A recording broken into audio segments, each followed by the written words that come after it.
What's up guys, Bodie here from BodieDavison.com. In today's video I'm going to show you how to create a stunning vintage logo easily, and we're going to do it here on Kiddle once again. If you enjoy the content, please give the video a like for me. Please comment down below any questions or comments you have. Make sure you check out the playlists on the channel and make sure you hit subscribe. Let's get into it. Here we are on Kiddle, and when it comes to making vintage logos, a lot of these different websites like Kiddle, Placeit, etc., they actually have a lot of good templates for you to work with. So let's just have a look here. So you can see this one pops up already, retro, but if we just put in, let's say vintage, that's what we're going for.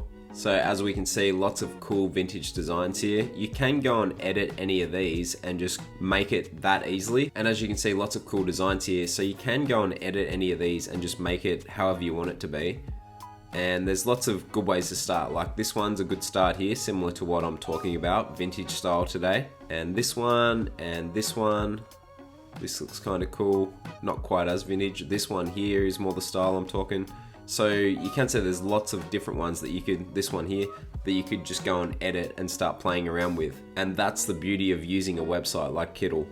But what I want to show you today is actually doing it from scratch and how easy that is as well. So let's just go new project. Okay, so we're just going to come over to text, and even these here, vintage, there's a vintage one here. So you could get started with that and straight away edit those to make them however you want them to be. As I said though, I want to show you guys how to make it from scratch today. So we're just going to add headline.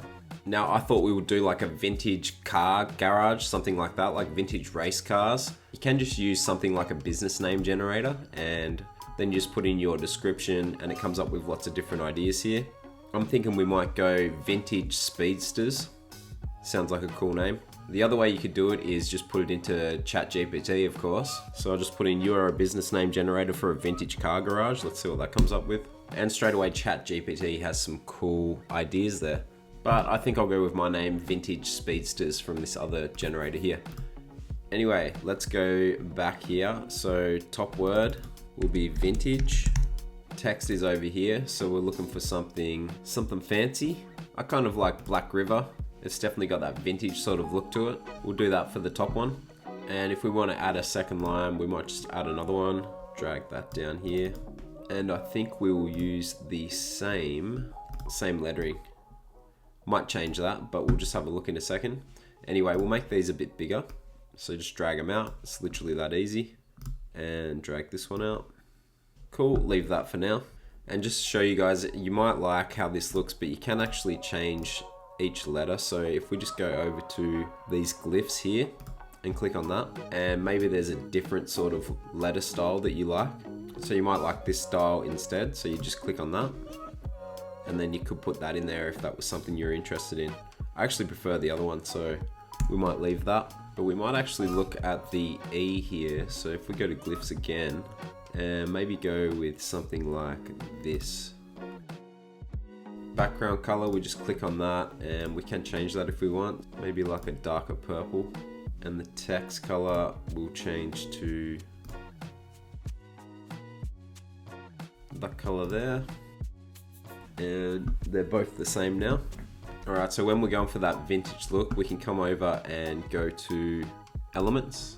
And you've got this ornaments one here, which is definitely going to give you some good vintage sort of style. So we'll come down and find one that's called, some cool ones there actually. Components, these are definitely that old school sort of style, vintage. And I think we'll use this one up top and make it bigger. And then for the next one, we might use this one to go underneath. But all of these would work very well for that. For the top, for the bottom, you can play around with these, lots of different designs here. They're all vectors, so you can zoom in, zoom out, not gonna lose quality. All right, so we'll make this a little bit bigger because we're gonna arch it inside there. And then to arch it, you just literally click this. And you can play around with where you've got it in the logo design. We'll just click this to come to front as well. Gotta be honest, I'm not really digging this E here. We might just go back and change that. If you're worried about these all being off center, just click on them and then just put the center align here. Same with the words. If they don't seem right, you just click on that, but that's center aligned. So if we're playing with this, you can play around with it there, or you can just play with it here, the arch curve. So I think that it probably needs to be about there and dragged up a tiny bit.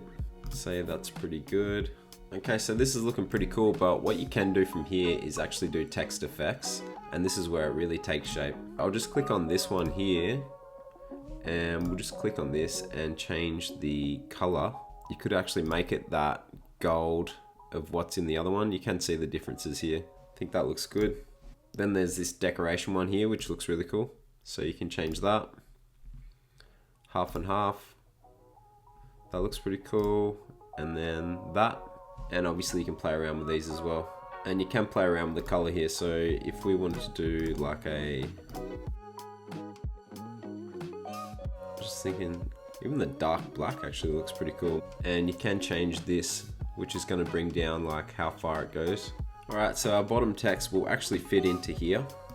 You could have it below, but we'll put it right about here. Just find the center line and then we'll arch it. Again, we can play with the arch here to get it right. Or you can play with these as well and drag it out. I think we'll go with a dark blue. Might change that to blue as well. I think that looks a lot better. The black did look good though. So if this doesn't seem like it's fitting very well in here, you can actually click over here and just drag it out, which makes it a bit bigger to fill in the section.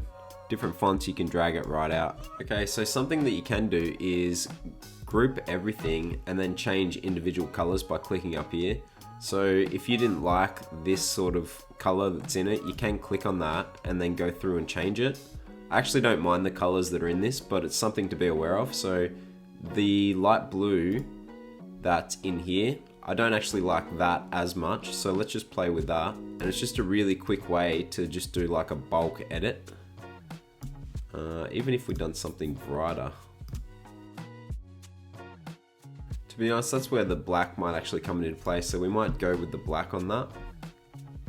I think that makes it really pop out. Looks great. But again, if you want to just click on one thing and then change that certain color, you can do it there. You can also do it down here as well. There's lots of different project colors. You can click on them and change them anytime. It's a really quick way to just edit. Okay, we do have this circle part up here that we could put something cool into. So maybe we'll come over here, go to elements and then search car and see what comes up. So there's a few different options here. Maybe this hot rod. Again, if it's going to be printed on a t-shirt, then you probably want it to be fairly basic for that area. But you could also use any of these at the same time because, like I said before, they are vectors. Turbocharger doesn't really suit vintage cars. Alright, I think we found the one. So this here, but we'll keep just having a look down here because I'm interested to see what else they've got. So many different ideas on here. The tire, the wheel could have went really good in there as well. I really like the engine though. So I think we'll stick with the engine. Maybe I'll just search engine and see what else comes up. This would be pretty cool in there as well. Quite like that. And that would fit very well. So let's just have a look at that for a second. That would obviously fit in the circle really nicely. We just got it down to size. That's almost made for it. So that actually looks really cool as well. I'll just move this out of the way. I might even go with that. But anyway, let's just have a look at this motor. Could do something like that, or even the hot rod, because it is vintage cars. I don't know, I'm torn on which one looks the best now. Maybe the wheel looks the best in there. It's hard to argue with that though, because it looks very good there. Alright, just to finish, you can actually chuck a texture over it, so they're just down here, and it'll give it that vintage sort of look. So the grunge textures look quite good. We might just click on one, so I can show you. So if we click on this one, just gives it that sort of grunge vintage sort of texture like you would see a vintage t-shirt. Probably this one here. Yeah, that looks good. And then you can change it over here as well if you did want to tone it down a bit. But that is it, how to create a stunning vintage logo easily on Kittl in 2023. I hope you guys enjoyed that. If you did, please give the video a like for me. Please comment down below any questions or comments you have. Make sure you hit subscribe and I'll see you guys next time.